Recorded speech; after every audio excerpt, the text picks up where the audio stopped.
The slap was already in the air when everything stopped.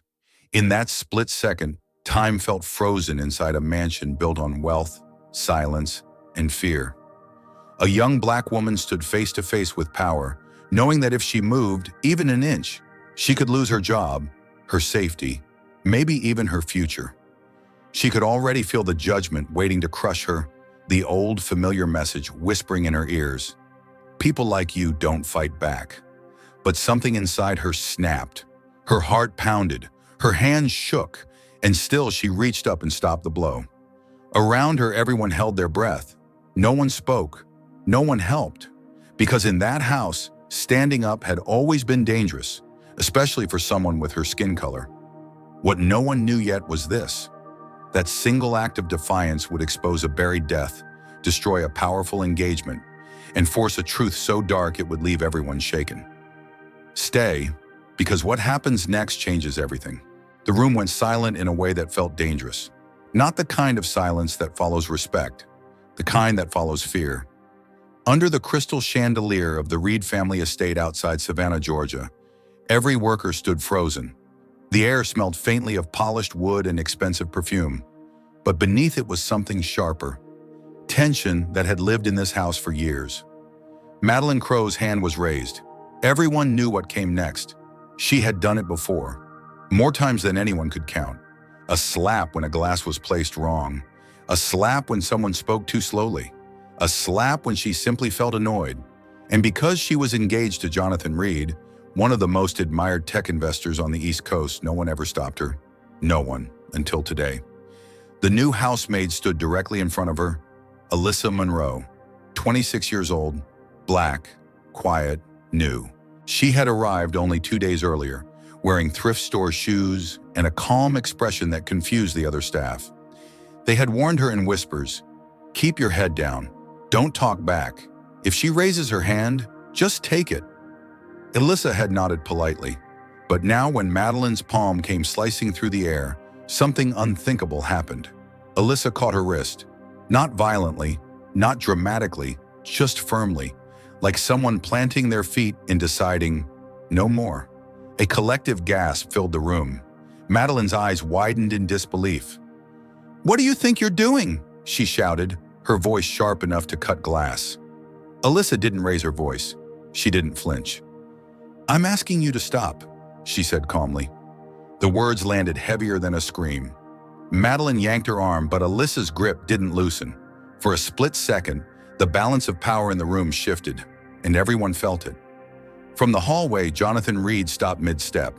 He had been walking back from a phone call, already exhausted from investor meetings and charity planning. He heard shouting, then silence. Then something in his chest tightened. When he turned the corner, he saw it. His fiancée, red-faced, furious, being held back by a housemaid. A black housemaid. Jonathan didn't speak. He just watched. And for the first time since proposing to Madeline Crow, doubt crept in. "Let go of me," Madeline screamed. "Do you know who I am?"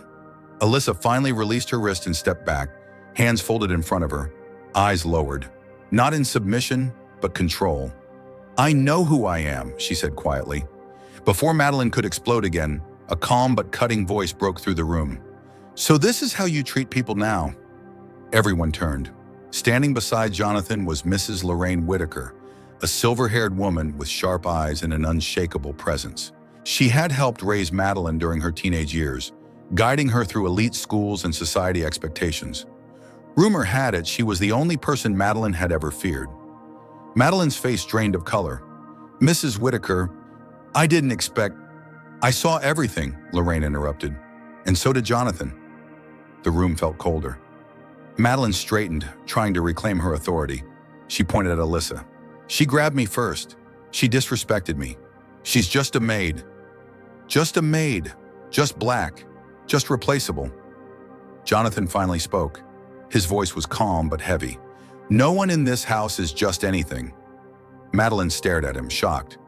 "Everyone here works," Jonathan continued. "Everyone here matters, and no one deserves to be hit." Before Madeline could respond, hurried footsteps echoed from the front hall. Harold Crow, Madeline's father, rushed in. His expensive suit couldn't hide the sweat on his brow or the panic in his eyes. "Jonathan," he said quickly, "we need to talk, right now."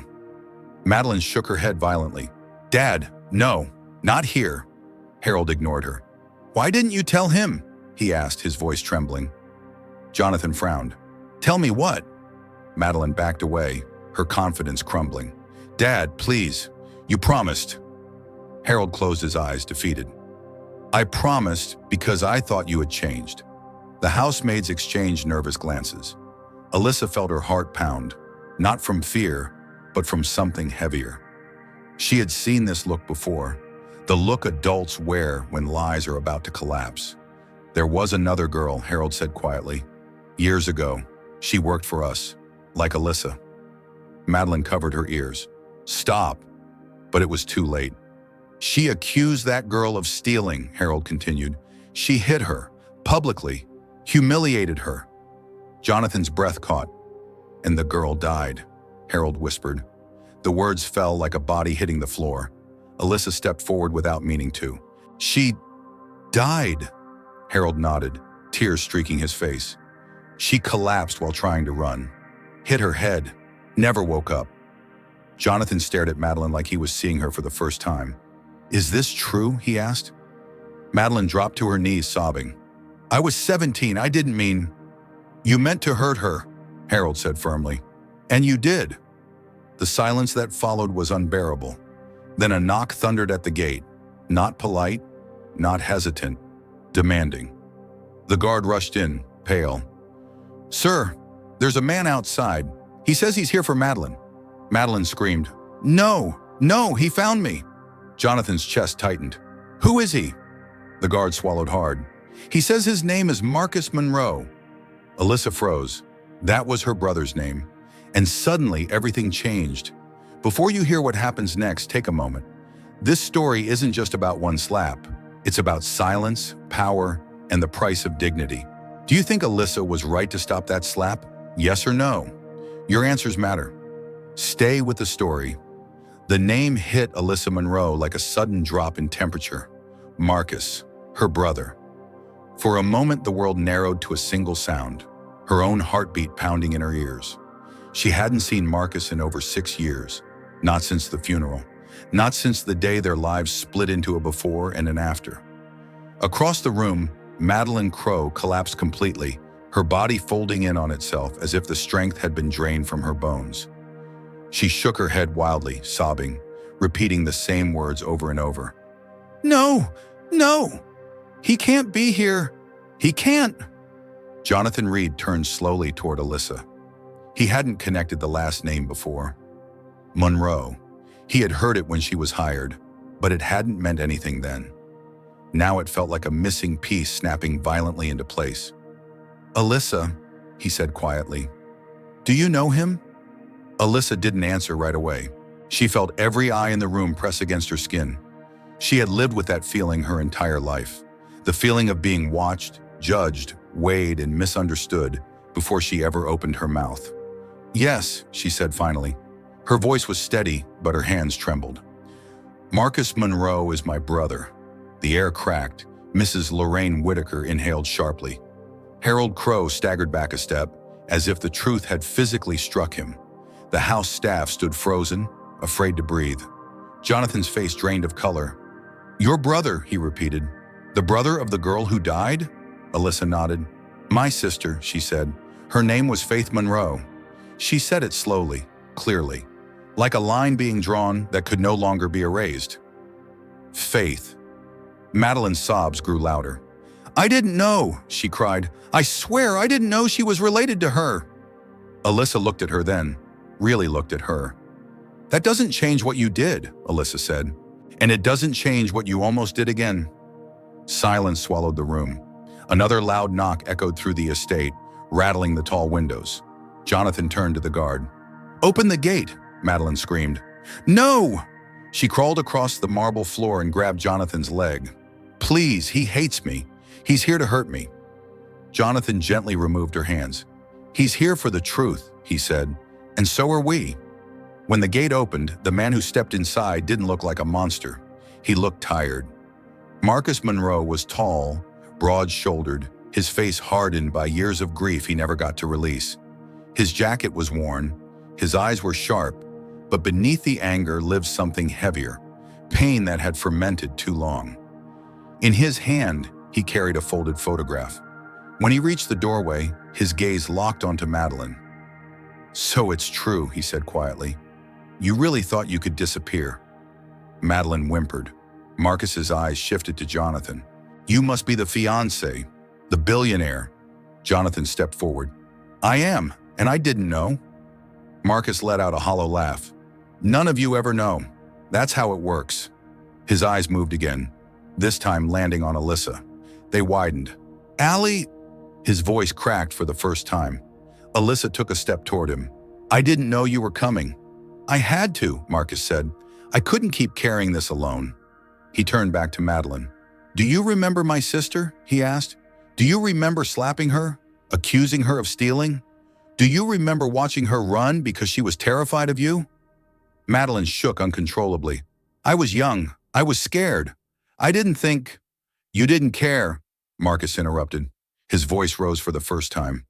"You didn't care because she was poor, because she was black, because people like you think people like us are disposable." The words landed hard. Jonathan felt them settle somewhere deep and uncomfortable. Marcus continued, his voice breaking now. "Faith worked to help our mother pay for medication. She cried every night, but she still showed up, and you destroyed her." Madeline screamed and covered her ears. Jonathan stepped between them. "Marcus," he said calmly, "are you here to hurt her?" Marcus stared at him. "No," he said after a moment. "I came for justice." Before Jonathan could respond, a small black phone slid across the floor near Madeline's hand. It had fallen from her pocket. The screen lit up. Jonathan's eyes dropped to it and froze. Mrs. Whitaker gasped. Harold Crowe swore under his breath. Jonathan picked it up slowly. A text message glowed on the screen. "Is he suspecting anything yet? Once you marry him, everything is yours." Jonathan's throat tightened. "What is this?" he asked. Madeline lunged for the phone. "Don't read it!" But it was too late. Another message popped up. "Plan B. If he tries to cancel the wedding, use the recording." Jonathan felt his pulse thunder. "What recording?" he asked, his voice dangerously quiet. Madeline broke down completely. "I was scared," she sobbed. "I didn't want to be poor again." Jonathan unlocked the phone. An audio file began to play. Madeline's voice filled the room, laughing softly. "Once I marry Jonathan, everything belongs to me. His shares, his properties. And if he ever leaves, I have the hospital recording of his mother. That will ruin him." The room collapsed into silence. Jonathan closed his eyes as the truth sank in.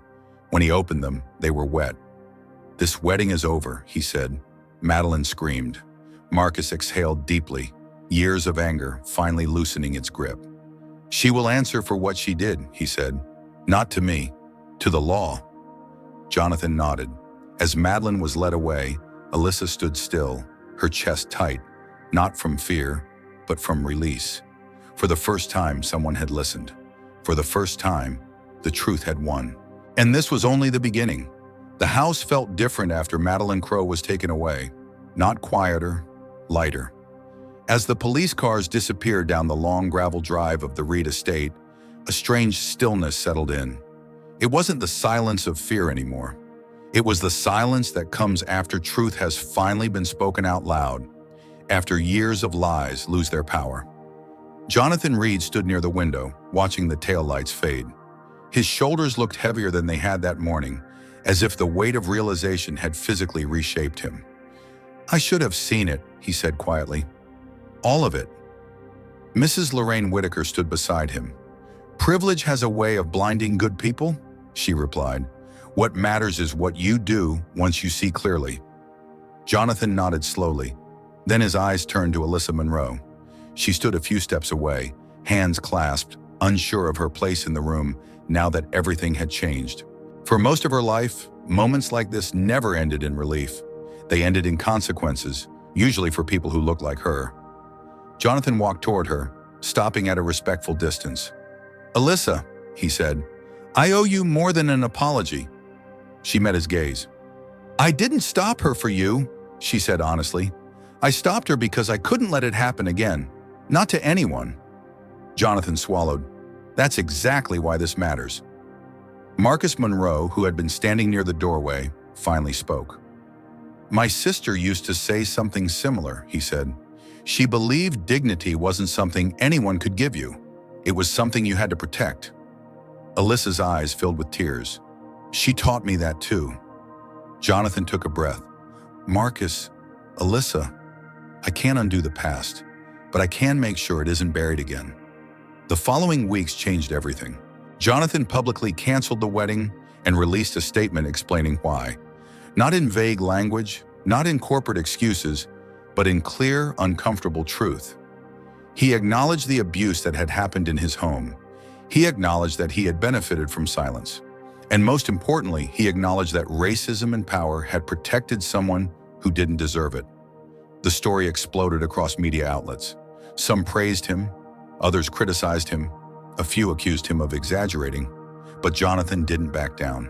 He funded an independent investigation into Faith Monroe's death, reopening a case that had been quietly dismissed years earlier. Evidence that had once gone missing resurfaced.